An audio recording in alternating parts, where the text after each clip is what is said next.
La personne que vous voyez quand vous vous regardez dans le miroir est la seule personne à laquelle vous ne pouvez pas mentir. La vérité, c'est que c'est tellement facile de réussir de nos jours. Parce que la plupart des gens sont faibles. C'est une génération de capricieux. Donc si vous avez la moindre ténacité, la moindre petite habileté, la moindre fraction d'autodiscipline, la capacité de ne pas avoir envie de faire quelque chose et de le faire quand même. Les gens ont du mal à comprendre que je puisse détester courir. Et la chose qui me rend fou, c'est les gens qui me disent « Mais pourquoi tu cours si tu détestes ça? Qu'est-ce que tu racontes ?» C'est la vie, mon gars. Quand je cours, j'endurcis mon esprit. Je m'entraîne pas pour une course. Je m'entraîne pour la vie.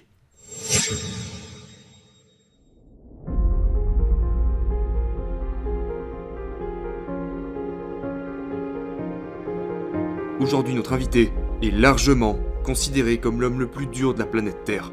Il est l'un des plus grands athlètes d'ultra-endurance de tous les temps. Maintenant, si vous êtes tenté de dire qu'il est doté d'une génétique incroyable, d'une formidable éducation, ou même qu'il a eu recours au dopage, détrompez-vous. Il a grandi dans un foyer abusif, a passé ses années de lycée comme y étant l'un des seuls enfants noirs, d'une petite ville dans l'Indiana à environ 32 km de l'emplacement même où le Ku Klux Klan a été fondé. Il a enduré d'incessantes moqueries, et a tout juste réussi à finir sa scolarité avec une moyenne générale de 1,6 sur 20. Dans sa vie, il a lutté 2 fois contre l'obésité, pesant jusqu'à 134 kg. Il a souffert de graves allergies, d'un trait drépanocytaire et d'une maladie cardiaque congénitale qui lui a laissé un trou dans le cœur de la taille d'un jeton de poker. Il a grandi en se sentant faible, fragile, sans aucune estime de soi. Mais malgré tout ça, un jour il a finalement décidé qu'il allait arrêter de vivre cette vie-là et commencer à botter quelques culs. Cette décision l'a mis sur la voie de l'amélioration et a fait de lui l'homme le plus résistant de la planète Terre. Il est le seul membre des forces armées américaines à avoir complété la formation Navy SEAL, la US Army Ranger School et la Air Force Tactical Air Controller Training. Il est passé à travers la tristement célèbre Semaine de l'Enfer, connue pour anéantir l'être humain 3 fois, dont 2 en une seule année, et une qu'il a commencé et terminée avec de multiples fractures de stress et une hernie. Il a servi au combat en Irak, il était le garde du corps du premier ministre d'Irak, il a détenu le record du monde du plus grand nombre de tractions effectuées en 24 heures, s'élevant à 4030.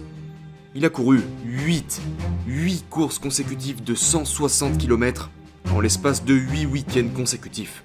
Il a déjà couru plus de 11 200 km en une seule année, ce qui équivaut à 267 marathons. Donc aidez-moi à accueillir l'homme qui a déjà couru un ultramarathon avec une pneumonie, le roi de la rigueur, David Goggins.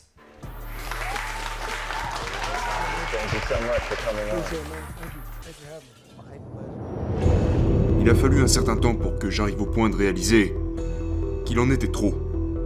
Un jour, je suis rentré du travail le soir, j'étais exterminateur de cafards.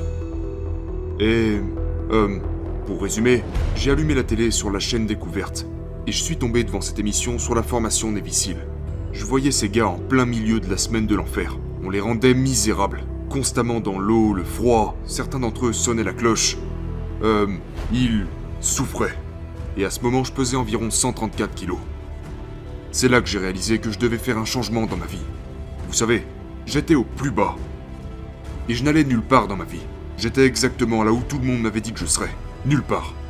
Je venais d'un milieu horrible. J'ai été traité de nègre chaque jour durant toute ma scolarité.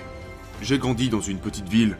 Le quartier général du clan à cette époque était à environ 20 minutes de là où je vivais.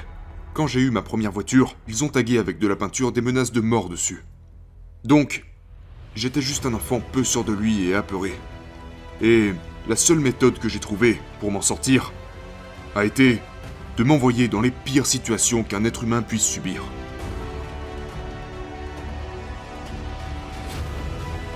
Personne ne m'a aidé. Mon père a fait de ma mère une personne tourmentée. À l'époque, elle jonglait avec 3 emplois, donc elle n'était jamais là. J'ai réalisé que personne n'allait venir m'aider. Et la sensation que j'avais tous les matins, quand je me regardais dans le miroir, était horrible. Et je ne voulais plus me sentir comme ça. Je me sentais comme un gamin qui n'allait nulle part. Un gamin qui a la trouille. Et la plupart des enfants acceptent ce sentiment et vont chercher de l'aide. Mais la meilleure chose qui me soit arrivée, c'est que personne ne m'a aidé. Personne s'est senti désolé pour moi.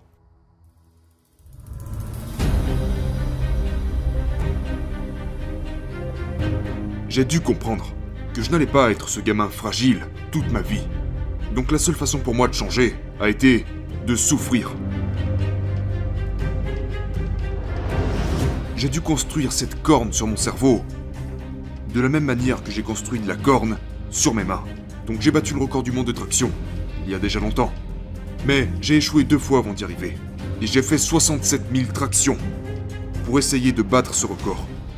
Donc pour faire 4030 tractions, j'ai dû en faire 67 000 à l'entraînement. Et donc, ce que j'ai réalisé, c'est que pour devenir l'homme que je voulais devenir, je devais me voir comme la personne la plus faible que Dieu n'ait jamais créée. Mais je n'ai jamais blâmé Dieu pour tout ce qu'il m'a fait. Donc je me suis vu comme l'homme le plus faible, pour devenir l'homme le plus dur qui n'ait jamais été créé. Est-ce que je le suis? Je ne sais pas, mais nous devons avoir un but. Et mon but, quand j'étais assis là, sans pouvoir aller à l'école, à me faire maltraiter, n'ayant aucune estime de soi, mais la seule personne qui pouvait changer ça, c'était moi. Et la seule façon que j'ai trouvée pour changer a été de me soumettre aux pires choses possibles qu'un être humain puisse subir. Et c'est cette seule méthode qui m'a permis de développer cet esprit pour faire face à tout ce qui se présente en face de moi, renforcer mon esprit à travers la douleur et la souffrance.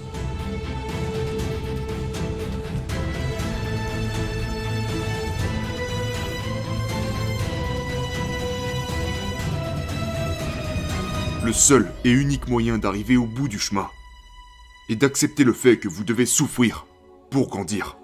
Certaines personnes vivent jusqu'à 100 ans, ont une vie formidable, de magnifiques enfants qui vont à l'université ou je ne sais où, mais quelque part dans leur vie, il y a eu un moment où ils ont eu une décision à prendre. Ils ont eu le choix d'aller à gauche ou à droite.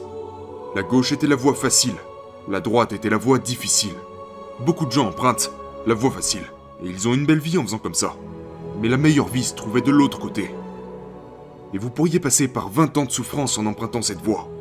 Mais beaucoup d'entre nous meurent sans jamais vraiment avoir commencé notre voyage.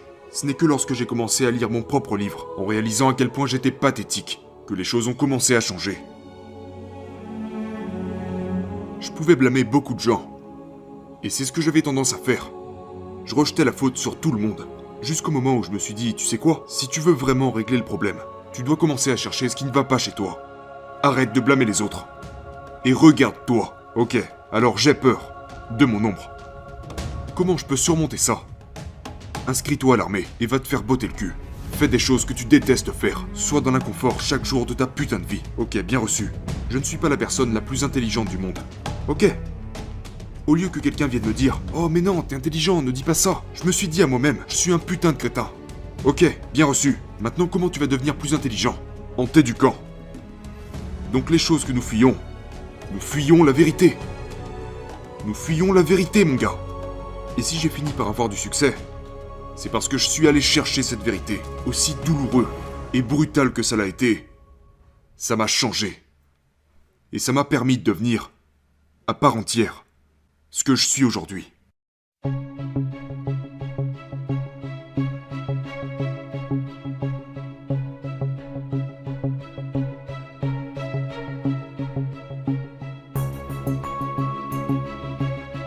Je connaissais rien aux ultramarathons.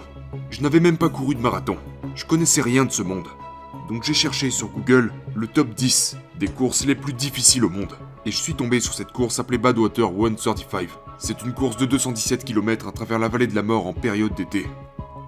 Je pensais que c'était une course par étapes. Je pensais que c'était une course où vous couriez genre 30 km, montiez le camp, vous savez, faites un barbecue dehors et puis couriez un peu plus le lendemain. Du coup, j'ai appelé le responsable de cette course et lui ai dit « Hey Chris, il s'appelle Chris Kosman.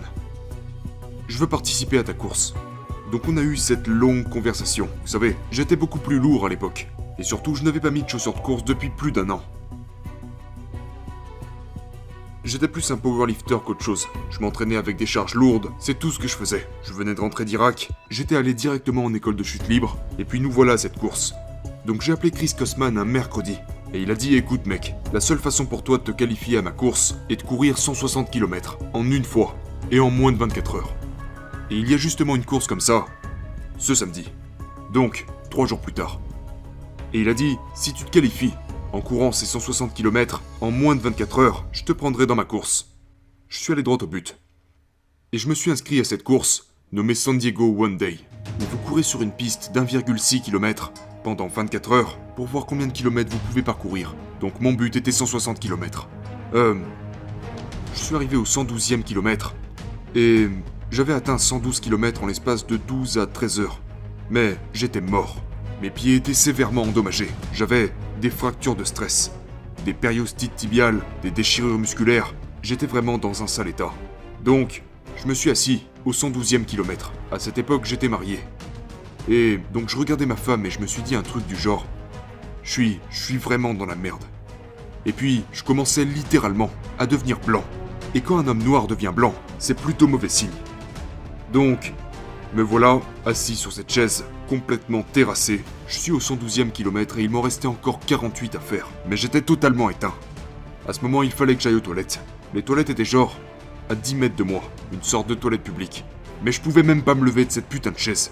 Donc, je pissais du sang sur ma jambe. Je me chiais dessus littéralement. Et j'avais encore 48 km à faire. En fait, je ne pouvais même pas tenir debout, parce que ma pression artérielle était minable. J'étais passé par 3 semaines de l'enfer, la Ranger School. J'avais surmonté tellement d'obstacles dans ma vie.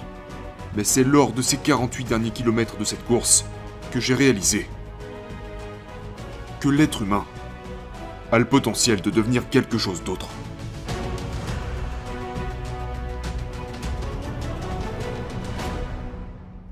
Nous avons la capacité d'aller dans un tel espace. Votre cerveau et votre corps, une fois connectés ensemble, peuvent faire n'importe quoi. Ces 48 derniers kilomètres ont complètement changé ma vie. J'étais anéanti. J'étais dans la pire forme de toute ma vie. J'étais, à mon avis, au bord de la mort. Et j'ai été capable de fragmenter ces 48 kilomètres en petites étapes. J'étais tellement motivé. Je ne dirais pas motivé parce que la motivation c'est de la merde. La motivation fluctue en permanence. Quand t'es animé, tout ce qui se trouve en face de toi sera détruit. Donc, j'étais assis sur cette chaise et j'étais tellement animé par l'idée de terminer cette course. C'est devenu une affaire personnelle. C'est devenu moi contre cette course. Moi contre les gosses qui me traitaient de nègre. C'est devenu moi contre moi. Donc je me suis dit, ok, il faut que je mange. Il faut que j'arrive à me lever avant de pouvoir penser à la suite et parcourir ces 48 km. Donc j'ai coché toutes ces petites étapes. J'ai réussi à me lever. Une fois debout, j'ai commencé à marcher sur la piste avec ma femme à l'époque. À un moment, elle m'a dit que je ne serais pas dans les temps. Elle m'a dit genre, regarde, tu marches à 3 km/h. J'ai marché comme ça jusqu'au 130e kilomètre. Et à la seconde où elle m'a dit que je ne serais pas dans les temps, j'ai couru les 30 derniers kilomètres de cette course non-stop. Mes tibias me faisaient tellement mal à cause des fractures de stress que le seul moyen que j'ai trouvé pour continuer a été de me scotcher les jambes pour m'empêcher de faire ce mouvement fléchisseur qui activait mes tibias. Donc je me suis scotché les jambes des chevilles jusqu'aux mollets. Et j'en suis venu à faire ça parce que dans ma 3e semaine de l'enfer, il n'allait plus me laisser reprendre la formation depuis le début. Donc j'ai littéralement traversé ma dernière formation difficile avec des fractures de stress et des périostites tibiales. Ce que j'ai fait, c'est que je scotchais mes chevilles jusqu'à mes mollets tous les matins. Donc pendant la première heure de chaque jour durant cette formation, la douleur était insoutenable. Mais ce qui se passait, c'est qu'au bout d'un moment, mes jambes s'engourdissaient. Et j'ai fait ça tous les jours pendant 6 mois. Et c'est aussi comme ça que j'ai traversé ma 3e semaine de l'enfer. Parce que mes 2 premières semaines de l'enfer m'avaient tellement détruit que le commandant a fini par me dire « Hey, c'est la dernière fois qu'on t'autorise à revenir. » Et c'est à partir de là que j'ai eu l'idée de faire ça. Donc, après tout ça, les gens peuvent écouter ça et dire « Ce mec est sadique, ce mec est fou. » Non, si vous regardez dans quel contexte j'ai grandi, vous vous rendrez compte que j'étais juste un enfant apeuré, qui a finalement trouvé quelque chose qui l'anime et qui lui a permis de devenir quelque chose de bien meilleur que ce qu'il pensait être. C'est tout ce que c'est.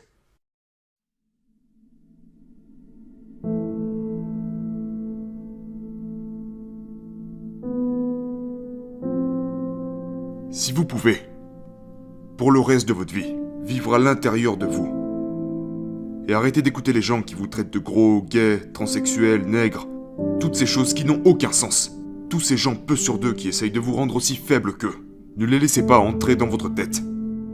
Vous devez être ce que Dieu veut que vous soyez. Ou peu importe en quoi vous croyez, je m'en fous de savoir en quoi vous croyez. Vous devez prendre toutes ces choses et vous en débarrasser. Vous devez croire en une seule chose, et cette chose c'est vous-même. Et je ne dis pas de ne pas croire en Dieu ou ce en quoi vous croyez, mais si vous voulez trouver la grandeur en vous-même, vous ne la trouverez pas en lisant un livre, ou même en m'écoutant. Je vous donnerai peut-être l'étincelle, mais vous devez aller à l'intérieur de vous-même pour trouver cette grandeur. Et ça veut dire que vous devez rester silencieux, fermer votre grande gueule, aller dans une pièce, calmer vos pensées, et chercher votre âme, chercher vos capacités. Et vous trouverez. Mais si vous ne cherchez pas, vous ne trouverez rien.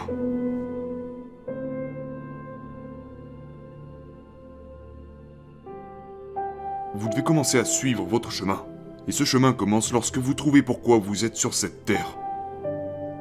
Pourquoi êtes-vous là? Et si vous n'avez pas la réponse, vous passerez le reste de votre vie perdu, avec cette question sans réponse.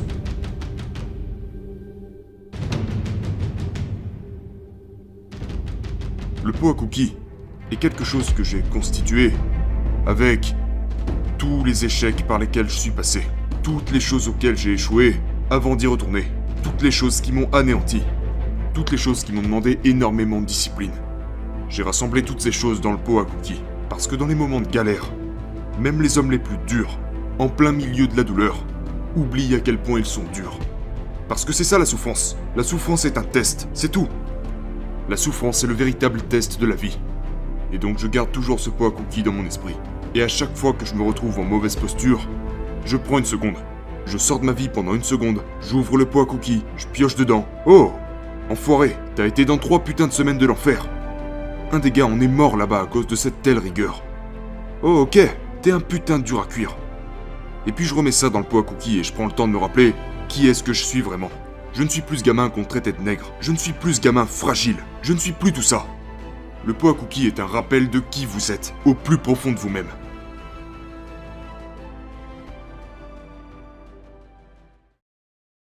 Tu veux casser mes putains de jambes? Vas-y. Je trouverai un moyen de continuer. Je suis capable de me rendre dans un espace mental où toute la douleur et la souffrance qu'on essaiera de m'infliger, comme pendant la semaine de l'enfer, je vais encaisser cette douleur et cette souffrance, et je prendrai ton âme. Donc, à chaque fois qu'un instructeur essayait de me mettre en difficulté, mon travail, ce qui m'a poussé, c'est que lorsque tu rentreras chez toi ce soir, après m'avoir torturé toute la journée, quand je continuais de te sourire au visage, je voulais que tu te sentes pire que moi. Je voulais que lorsque tu rentres dans ton lit bien chaud ce soir, aux côtés de ta femme et de tes enfants, pendant que moi je suis toujours là-bas en train d'agoniser, de me faire torturer pendant encore 100 heures, je voulais que tu penses à moi, que tu saches que je suis à l'aise, d'être dans l'inconfort le plus total. C'est un moyen que j'ai trouvé qui, une fois en place, me rend insensible à presque tout. J'utilise le mal que tu essayes de m'infliger comme carburant pour aller encore plus loin. Tu essayes de l'utiliser pour me nuire. Mais non. C'est de la force que tu me donnes. J'utilise ça comme une force. Je prends le négatif et j'en fais quelque chose de positif.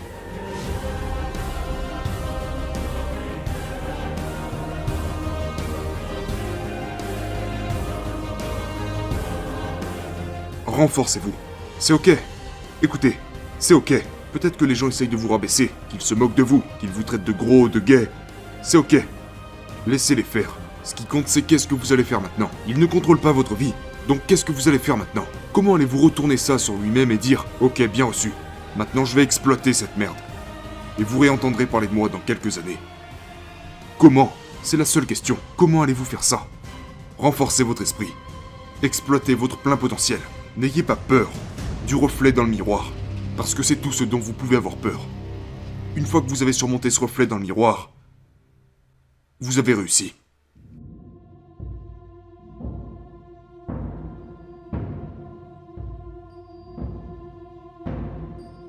La plupart des jeunes de cette génération abandonnent à la seconde où on leur dit quoi que ce soit. Il suffit qu'on leur dise « tu as fait ça faux » ou « ça faux ». La vérité, c'est que c'est tellement facile de réussir de nos jours. Parce que la plupart des gens sont faibles. C'est une génération de capricieux. Donc si vous avez la moindre ténacité, la moindre petite habilité, la moindre fraction d'autodiscipline. La capacité de ne pas avoir envie de faire quelque chose et de le faire quand même. Les gens ont du mal à comprendre que je puisse détester courir.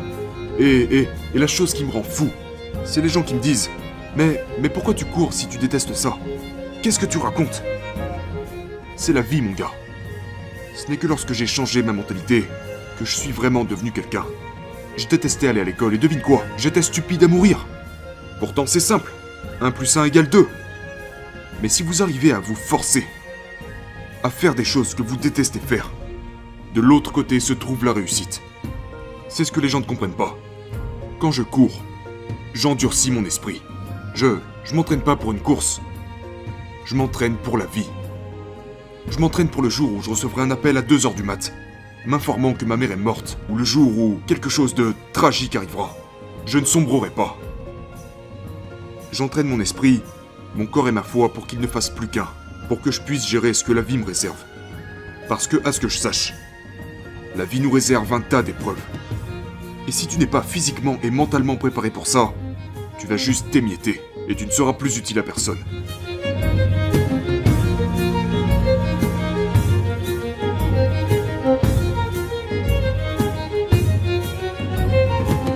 Je détestais sauter des avions.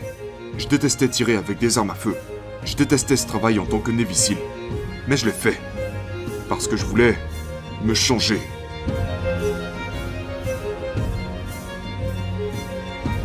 Si vous avez l'intention de faire quelque chose, autant le faire à fond. Parce que dans tous les cas, vous le ferez quand même. Peu importe la voie que je choisis d'emprunter, je veux être incontestablement le meilleur.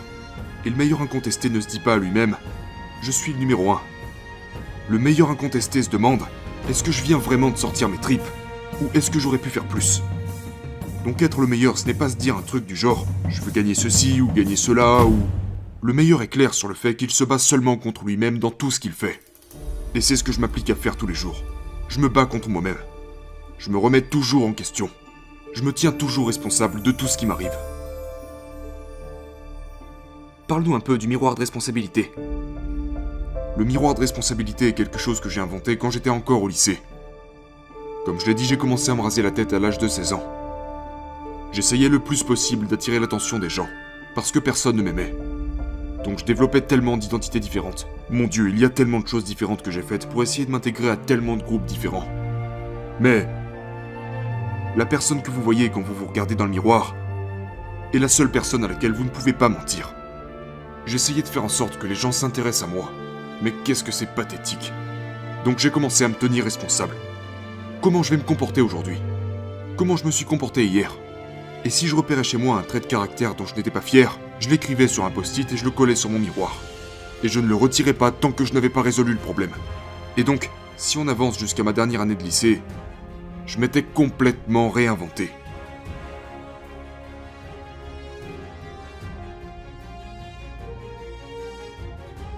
Vous savez, je n'ai jamais pensé à prendre des vacances, me reposer, voyager, m'amuser. Je n'ai jamais été ce type de personne. Mais la première fois que j'ai vraiment eu la chance d'expérimenter le vrai bonheur et la vraie paix a été le moment où je me suis vraiment fait violence pour devenir l'homme que je suis aujourd'hui. Ça m'a laissé beaucoup de séquelles. Donc, je me dis que Dieu m'a donné du temps pour me reposer. J'étais arrivé au point où je ne pouvais quasiment plus me lever de mon lit, physiquement. Donc je suis passé par une période de 6 à 7 mois d'absence. Et pendant cette période, j'ai vraiment eu le temps de réfléchir à tout ce que j'avais accompli. Et c'était la première fois de ma vie où je me suis assis et j'ai réalisé « Waouh !» Parce que moi seul, je vous livre peut-être une partie de mon histoire, mais je suis le seul à connaître l'exacte vérité sur l'atrocité du voyage par lequel je suis passé, et d'à quel point je ne devrais pas être assis là devant ces caméras aujourd'hui. Donc ce qui m'apporte de la joie et du bonheur, c'est de prendre du recul et de penser à tout ce que j'ai accompli. J'ai fait l'expérience du vrai bonheur à travers les plus grandes douleurs. À travers « Va te faire ! Je vais échouer. Je vais encore échouer. Je vais encore échouer. Je vais encore échouer. Et puis je vais réussir. » Rien que d'en parler, ça me procure un sentiment de « Je sais ce que j'ai fait. » Et je n'ai pas besoin de voyager je ne sais où ou d'avoir telle ou telle chose. J'ai tout ici dans ma tête. Pour moi, le bonheur, c'est me rappeler de ce gamin que j'étais. stupide, qui se faisait traiter de nègre. Et de voir où il en est arrivé aujourd'hui. C'est-à-dire que, quand vous devenez enfin la personne que vous désirez devenir, c'est le sentiment ultime de paix.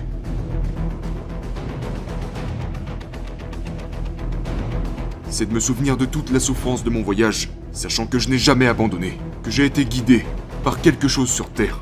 J'ai été guidé par une force supérieure. Et je l'ai écouté. J'ai emprunté le chemin avec le plus de difficultés. Talent non requis.